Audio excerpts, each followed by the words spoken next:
Oh yeah, that is the first problem.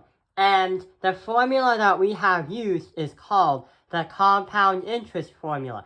Because no matter what happens, the compound interest is going to make the money go larger and larger each time, or it's going to deplete the money and go smaller and smaller each time. In this case scenario, with the car, it's going to get smaller and smaller. But we could actually use the compound interest formula to not only calculate cash and money, but also to calculate how popular is something.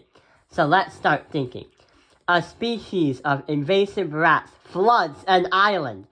If the population was 750 in 2007 and it grows by 12% each year, then what is the estimated population in the year 2020?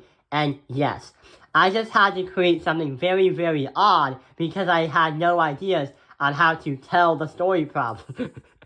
So let's actually get started.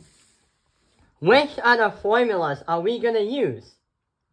Well, if the population is going to grow and increase, what we're going to do is use the top one. So the top one is almost the same thing as the bottom one, but it has a plus sign, meaning that when we have the rate, it's going to increase by that percentage each year that goes by. So, going back to the problem, we grab a piece of paper and start solving. So, here is what we're going to do.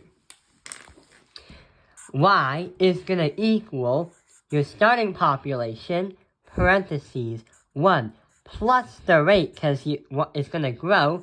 Then we have by t as in time. So by plugging this information in here, we say y equals 750 parentheses 1 plus, the rate, 12%. That is going to be transformed into 0.12. Actually, it's 1, 2. Parentheses t. But wait, what is the time? It doesn't give us a time, but we can calculate. So the difference between 2007 and the difference between 2020 is going to be 13 years. So we're going to put 13 in for time. So we have the principal, we have the rate, and also we have the time. And luckily that we have the time to make these math videos.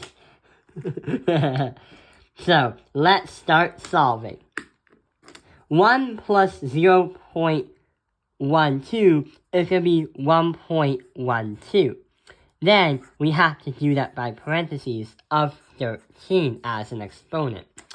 But, we don't really have any clue how to do that mentally. So, we are going to do 1.12 to the power of 13. We get 4.3634 multiplied by the 750, and glad you're not living on this island because the population is going to grow by that.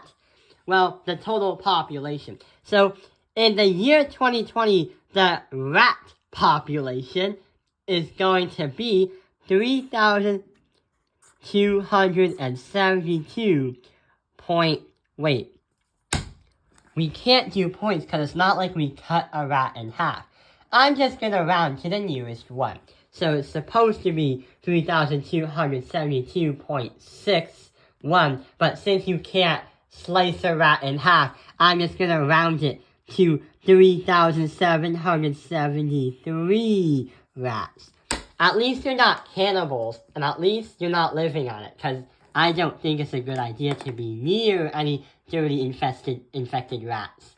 So yeah, that is how we can use these compound interest formulas. Not only we use them for money, but we also use them to predict a quantity of something by percentage each year, or as time goes on. I hope this video has helped you understand how over time things just compound. But wait, one more thing. Something really, really cool happened over the weekend. What I did is I applied to Harvard University and got this rejection letter. Yeah, I actually did apply to Harvard. And this actually came on my Gmail, but then I printed it out. April Fools! I never actually applied to Harvard. This is just a Harvard rejection template that I've downloaded, and I put my name into it and showed some of my teachers at school, and they literally thought I applied to Harvard.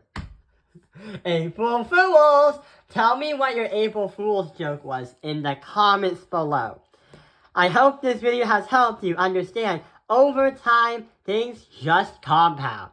Thank you for watching Tao Ping Life's Math Industry. Like and subscribe!